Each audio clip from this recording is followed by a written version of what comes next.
Hello, good morning, everyone. Happy New Year. Happy 2024. It's been a while since we've been on, right? This is the first morning update of the year of 2024, and we've taken about like 2 weeks off pretty much, right? Last week was the first time I came back to the markets in a while, and didn't really do too much. I wanted to wait for a full week. This is the first full week of 2024 in the market, so that's pretty exciting. I'm still in Toronto now, and there's going to be a lot of great stuff for 2024 and updates that you'll see from TradePro Academy. But it's not necessarily something I want to really go through today, right? We'll post some of those updates throughout this week, but hope everyone's having a great start to the year, right? It is January 8th. We're back with the first full week in the markets, and let's just get this out of the way because we've got Boeing that's in news, right? Boeing, BA ticker symbol, has been flooding the news, flooding the headlines, right, with what had happened on the weekend, right? A plane incident that could have ended very, very tragically continues to make a lot of waves and is just flooding all of the news outlets, right? And puts a lot of spotlight on the aerospace industry and what it might mean for one of the Americans' leading exporters, right? A so-called door plug on an Alaskan airline flight, right, 1282, blew out on Friday evening, causing the cabin aboard a Boeing 737 MAX 9 to rapidly depressurize only 6 minutes after it departed from Portland International Airport. So luckily, the jetliner was cruising at an altitude of 16,000 feet at the time that the incident hit, and no one was sitting in the two seats next to the affected area. Though things could have ended up a lot different if the plane had been flying much higher. So a probe is underway. What's happening here? I just want to let's look at BA. I don't know why this is taking so long to load.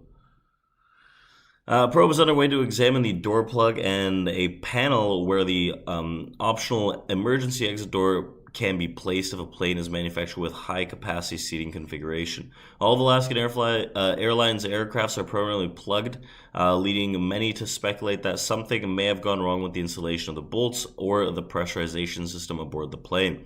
So in response, the FAA temporarily grounded 171 Boeing 73 MAX 9 planes, and this is worldwide, requiring fresh inspections and safety checks before the plane variant returns to service. And the missing door plug was also located in the backyard of Portland, Oregon area resident. So generally bad news for Boeing, right? It's bad news for shareholders, stakeholders for Boeing. I'm trying to load this up so we can take a better glance at it, but you can see it's down significantly, about $20 here pre-market, right? About 9% or so pre-market, gapping lower very aggressively. Aerospace supplier Spirit Aerosystems, which manufactures and installs door plugs, is in question as well. It's also down 20% in the early trade to about $25 a share, with both companies involved in the complex two-tier installation process. And we've seen that a lot of analysts and traders believe that the latest investigation will solely focus on the 737 MAX with deactivated doors, of which Boeing has around 300 in backlog by November 2023, and over 200 planes delivered. So the entire situation could not have come at a worse time for Boeing, right? The stock is just recovering from lows that's seen from COVID, and the U.S. plane maker attempted to ramp up the output and take back the delivery crown from Airbus, its French rival, and has led the top spot ever since the grounding of Boeing 737 MAXs, which happened in 2018. So this was in response to two jetliners crashing and killing 346 people. So since then, it has been hard for Boeing to shake off financial and reputational damage, and the latest episode will likely put the company back in the crosshairs of the regulators.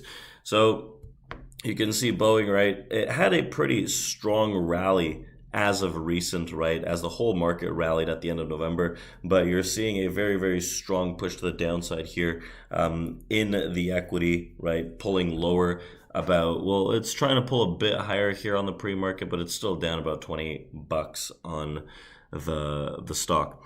So we also have other news, right? Naturally, as we're entering a pretty news-filled week, I might say. Let me just see what else there's.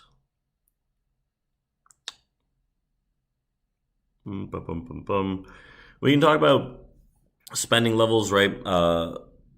Fiscal and federal spending, right? Top congressional leaders have also reached a $1.59 trillion bipartisan federal spending deal for the current fiscal year, significantly reducing the odds that the government shuts down next week. And the House Speaker, Mike Johnson, said that the deal would secure $16 billion additional spending cuts, with top-line figure including $886 billion for defense and $704 billion for non-defense spending. However, there appears to be some discord on the numbers discussed in the agreement. While President Biden hailed the bipartisan deal, Republicans have been more critical, with the House Freedom Caucus calling for a total failure.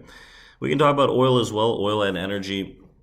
I've been talking about this for a while, but it's still one of the main assets that I do like, along with commodities coming into this year. If this would load a little faster, that'd be great. But oil ended last week on a higher note, right? They turned red on Monday as Saudi Arabia, Aramco, cut the February selling price of its flagship Arab Light crude to Asia consumers amid a rising supply. Growing competition from rival suppliers and demand concerns. I just really want this to load. Come on.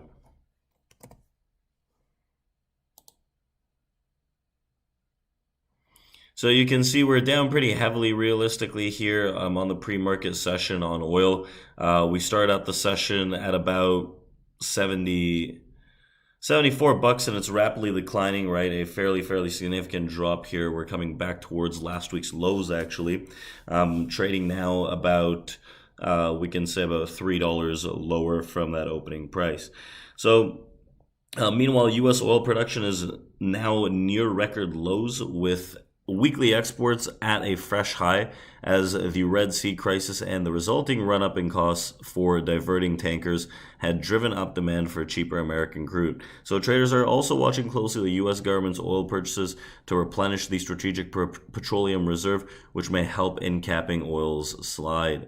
So oil it's been having a few troublesome weeks realistically, pulling down, and it's not starting off the week very well, but I still like it for a nice little expansionary move in the coming quarters, which I think is something that is coming back into light. But we do have to get through some of these hurdles as we progress. Now, when we talk about the overall market, right, we can pull up the S&P 500 here.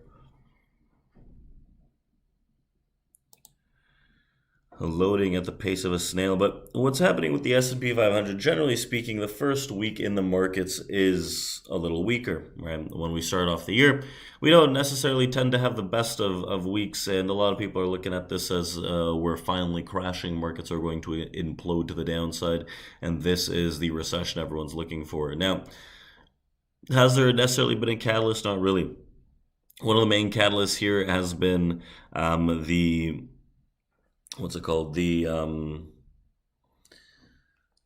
auction to be cleaned up to the downside, right, after this very aggressive rally into the end of the year. There was some auction to clean up. We've cleaned up a decent bit of the auction. Now we're pulling back a little lower. Now, what I could see right now that's shaping up, if we open up some of these charts, right, is that we're towards the bottom band of this distribution area, along with having cleaned up a lot of this auction on this last rally that we saw a few weeks ago. So the way I see it is that I think that we could rotate sideways, and some dip buyers are going to try to step into the market at the beginning of the week to kind of give us a move on the sideways length. Into January, right, into this week and next week, what we have is a window of general weakness in the market, and the bears can really take control of that. So we want to see if they're going to be allowed to take control of that. Otherwise, we're going to spring back up and most likely hit a new all-time high. So the way I see this is some sideways rotations to pretty much continue this January move here. We could see price a bit lower. I still like it around that like 46.88 area, which is one of the main targets to the downside to see if buyers are going to step back in. But generally speaking, we should probably see some buyers into that 4700 area, right, those lows. And if we start moving back above that 47, 42-ish or so, what we have is the acceptance of a minor distribution area to the upside where prices should generally start moving back up. So I'm going to be cautious of that, right? Around that 40 area, 47.40 is a very clean barrier that we've seen prices reject from last week, and I think it's going to be a little more difficult to get through that this week. But that's going to be one of my main lines in the sand as we start the week, and we want to start a little slower to get a better understanding of where these markets actually sit and what's going on. So with that being said, what I do want to do is open up our live trading room for the first full week in 2024. Pinched my nose. So for the first full week in 2024, let's open that up and let's see what we got going. Yeah, I've been trading minis last week, so I was still trading minis this week, and yeah, still in Toronto. Excited to go back. I'm leaving next week, and let's open up our live trading room and see how this goes. Thank you and take care, everyone.